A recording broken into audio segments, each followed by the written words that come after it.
What's up guys, Ben here. I'm going to show you the biggest project I've taken on, and I'm going to give you a few of the details that we're going to go through to make sure this project is successful. So if you look down here, you can get a kind of an idea of this levee system I've put in, and I have encapsulated about 40 acres on this project. So you can see there's a little bit of water in some of the low spots. That's mostly from the hurricane we had a couple weeks ago, but I want to specifically show you our water control structure, and I put a test trap out to see if we have any crawfish in here yet, and then we're going to do a little bit of dip netting to see if we have some baby crawfish to make sure we can have a successful crawfish season come springtime. Alright, so one of the key things we got going on here is you can see I got this green pipe that goes under my levee. And what I have, this is the pond side over here. And you can see I've got this overflow pipe with a standpipe on it. So if I get down a little closer, give you a better look. All I've done is I've installed a sewer pipe with an elbow and put a little piece of standpipe on it. And what this will do is this is going to let me set the height of the pond. So I have a couple of these throughout the pond, which is why I've left the standpipes a little long. I haven't cut them off. But when I get the pond to the level I want, I can come mark on here and cut these off and basically run the pump to keep the pond from getting stagnant when it gets hot. And the pond will just overflow and maintain a steady level so that all my traps don't get flooded where the crawfish can get out, or I don't get a levee breach where it washes out my levees. So if you want a really cheap, simple water control structure, you can do this right here. And there are a lot better options. You can get all those flashboard risers and all these things that you could put on culverts, but most of those cost, some pretty substantial money. And so, but we got some cooler weather and some more rain coming, so I think this is the perfect time to flood up the pond. And also we can start checking to see if we had a successful brood crop.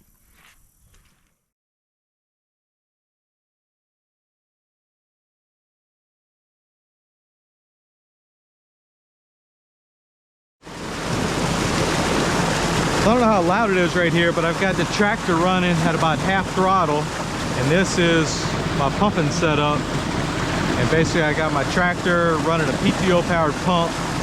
I put a culvert coming under the road because this is one of my main travel roads right here.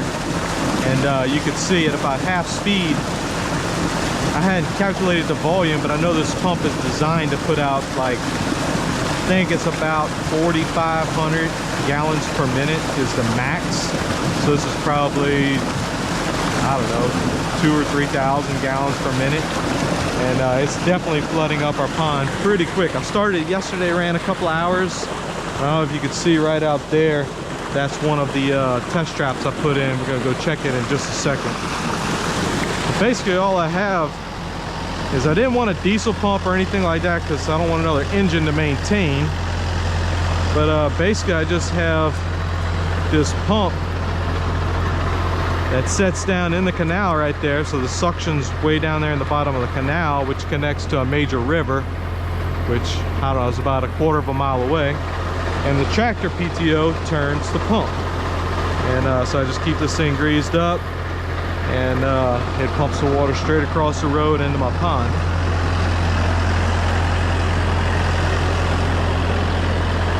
Let's go see what we have in this trap.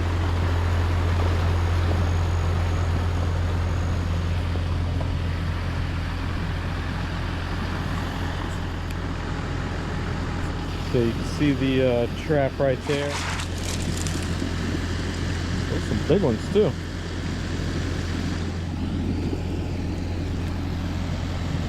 A little view of those guys. That's some beautiful red swamp crawfish.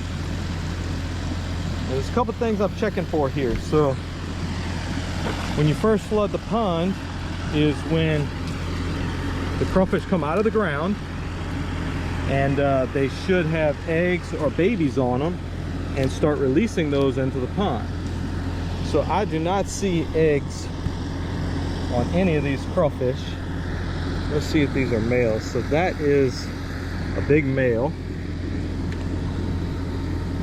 That's a big female, but no eggs, no babies. Another female, no eggs, no babies. Yikes, angry. It's a male. Another female, no eggs, no babies. It's a big male. And one more got away from me. Where did he go? Suckers move quick. But anyway, we had a decent amount of crawfish in there. Oh, here it is. Man, that thing went far. It's a big female, no eggs. Got one more over here. That's a big male. Let me show you how you tell the males from females. First, you try not to get pinched. I think they're angry. So if you look, this is the male right here in this hand. And you can see he's got those those white things, versus the female, she has just these little swimmerettes that's what the eggs and everything attached to. So you can tell the difference right there pretty easily between male and female. And this is actually a very good sized crawfish. These are definitely a marketable sized crawfish that will be delicious if we start harvesting them. So kind of a strange thing that there's no eggs and no babies attached to any of the females. So I'm hopeful that if we dip net the pond, we'll be able to catch some, and that just means they released them all already. So let's grab the dip net and we'll see what's up.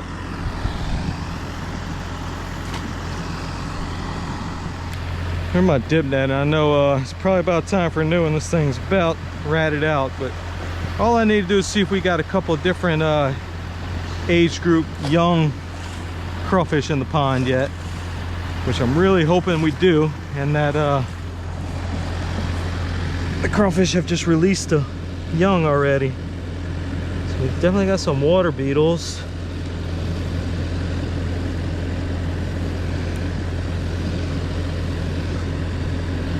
Don't see any baby crawfish on that. So I've kind of changed spots a little bit. I got away from the pump. Maybe it won't be quite as loud. And this is kind of a shallower, flatter, less turbulent area.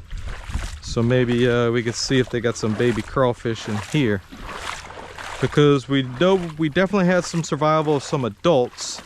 And they did not have any eggs attached to them. So I'm hoping that means they have already released babies, and I think I'm seeing a couple moving around in here. I know you probably can't see them, but let's take a couple of dips and see if we can get any. And there we have it.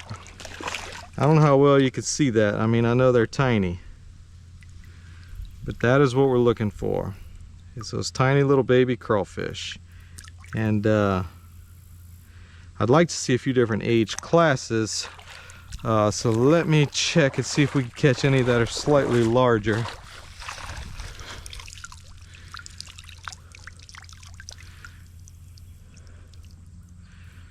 Nothing in that one. Let's see here. Oh, I just saw a couple of scooting little ones.